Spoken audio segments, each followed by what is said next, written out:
آپ ہادیہ ای میگزین مضمون کی آڈیو ریڈ آؤٹ سماعت کر رہے ہیں۔ السلام علیکم ورحمۃ اللہ وبرکاتہ۔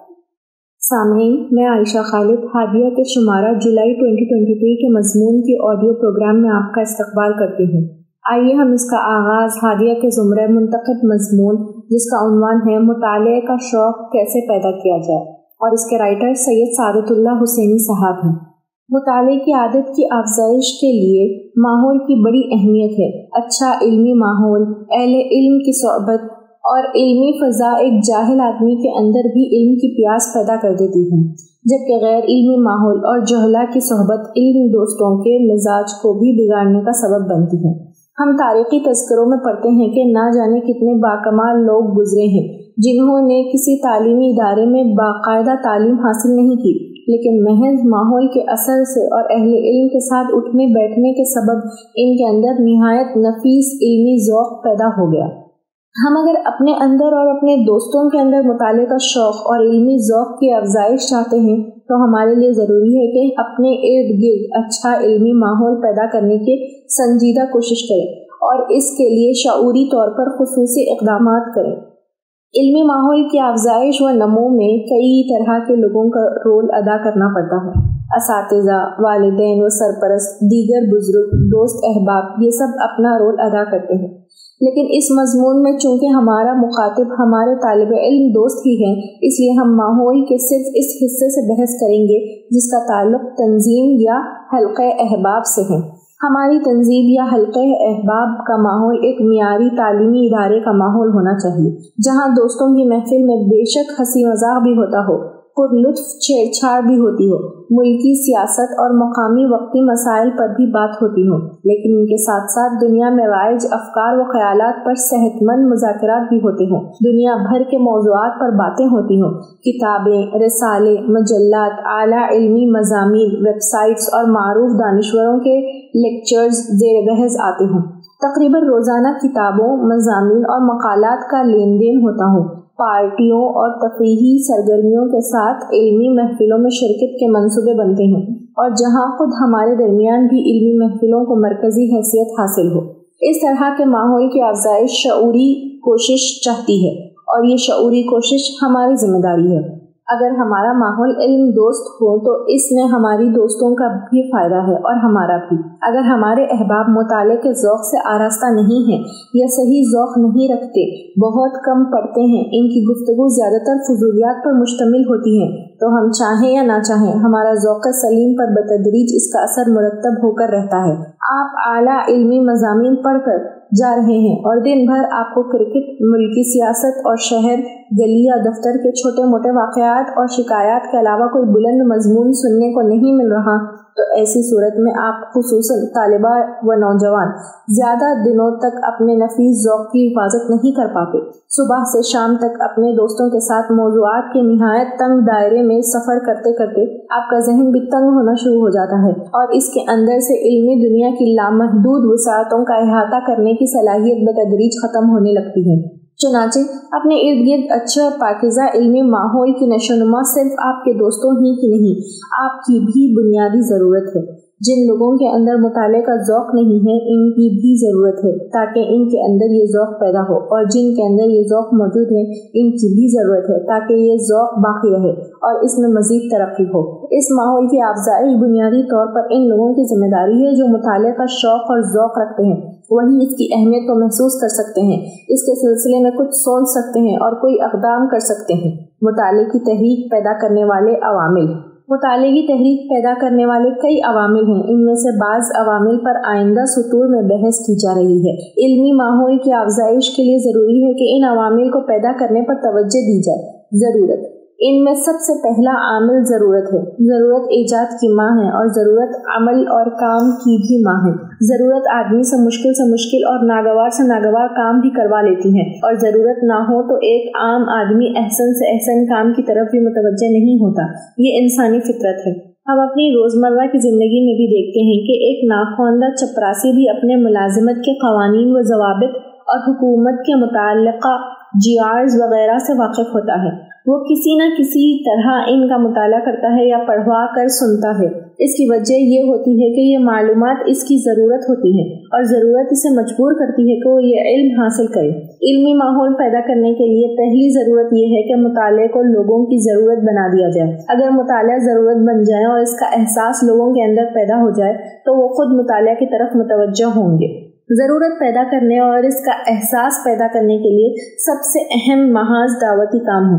دعوتی کام کے نتیجے میں خود بخود لوگوں کو مختلف نظریاتی مسائل کا سامنا کرنا پڑتا ہے اور یہ نظریاتی مسائل اور چیلنجز انہیں مطالعہ کے لیے مجبور کرتے ہیں۔ زیادہ گہرے مطالعے کے لیے تحریک پیدا کرنے کے غرض سے یہ بھی ضروری ہے کہ دعوتی کام کے دوران لوگوں کو تعلیم یافتہ ذہین اور دانش اور طبقات سے بھی رابطے کا مواقع فراہم کیا جائے۔ ان کی نسبتاً بلند پایہ تنقیدیں آپ کو اپنی علمی سطح بلند کرنے پر مجبور کریں گی۔ شہر کے باوقار علمی محفلوں میں شرکت، وہاں نمائندگی، اہل علم کی بھاری بھرکم سوالات کا سامنا، ان سے ربط و تعلق، مختلف موضوعات پر ان سے مذاکرات، یہ سارے کام علمی پیاس پیدا کرتے ہیں۔ دعوتی کام کے علاوہ بھی بے شمار کام ہم کرتے رہتے ہیں۔ ان کاموں کو اگر ایک مخصوص طریقے سے پیش کیا جائے اور معیاری طریقے سے ان کو انجام دینے کی تڑپ پیدا کی جائے تو ہر کام علمی ارتقاء کے ذریعے بن سکتا ہے۔ مثلا ہم نے دعوتی مہمات کے تیاری کے لیے علمی تربیت کا ایک اسٹڈی کٹ سلسلہ شروع کیا تھا۔ اس طرح ہر دعوتی مہم علمی ترقی اور سنجیدہ موضوعات پر کچھ مفید مطالعہ جات مکمل کرنے کے ذریعہ بن رہی ہے۔ اگر ہر یونٹ میں کچھ لوگ صحیح وزن کے ساتھ آگے بڑھیں تو تنظیم کے ہر کام کو وہ مطالعے کے لیے ایک اہم محرک بنا سکتا ہے۔ تعلیمی ترقی و بیداری مہم ہو رہی ہے تو آپ ایسا ماحول بنا دیجیے کہ مسلمانوں کی تعلیمی پسماندگی، ملک کی تعلیمی صورتحال، تعلیمی مسائل، نظام تعلیم اور تعلیمی پالیسی وغیرہ امور پر تحقیق و مطالعہ کے سلسلہ خود بخود شروع ہو جائے۔ لوگ انٹرنیٹ پر بیٹھ کر تعلیمی بیداری و ترقی کے لیے دنیا بھر میں اختیار کیے جا رہے ہیں۔ نادر طریقوں کی تلاش شروع کر دے۔ کوئی اہم سیاسی واقعہ پیش آ گیا تو اس واقعے کی محرکات و عوامل پر تفصیلی مطالعے کا ماحول بن جائے۔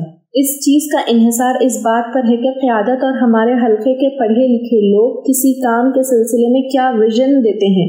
اگر ان کا ویژن بہت ہلکا پھلکا ہے تو ہلکے پھلکے طریقوں سے کام بھی مکمل ہو جائے گا، اور اگر ویژن میں گہرائی ہے تو لوگوں کو گہرے مطالعے کے لیے مجبور ہونا پڑے گا۔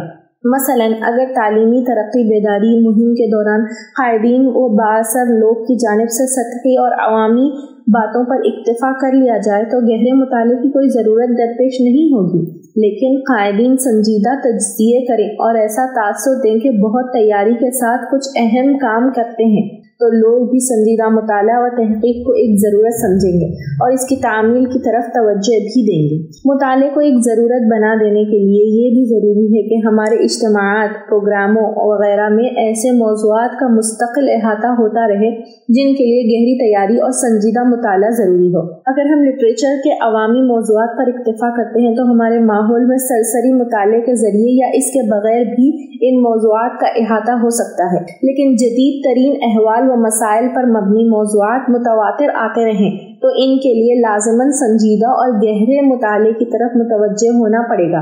پھر ماحول اس طرح بنے کہ لوگ اپنے اپنے کاموں کو انجام دینے کے خاطر مطالعے کو ناگزیر سمجھیں۔ مثلا مقامی صدر منتخب ہوتے ہی ایک شخص مینجمنٹ کی کتابوں کے گہرے مطالعے کو ناگزیر محسوس کرے۔ کوئی تعلیمی مسئلہ پیش آ گیا تو آرگنائزر اس پر سٹینڈ لینے سے قبل متعلقہ قوانین، جی آر اور دیگر متعلقات کے سنجیدہ مطالعے کو ضروری محسوس کرے۔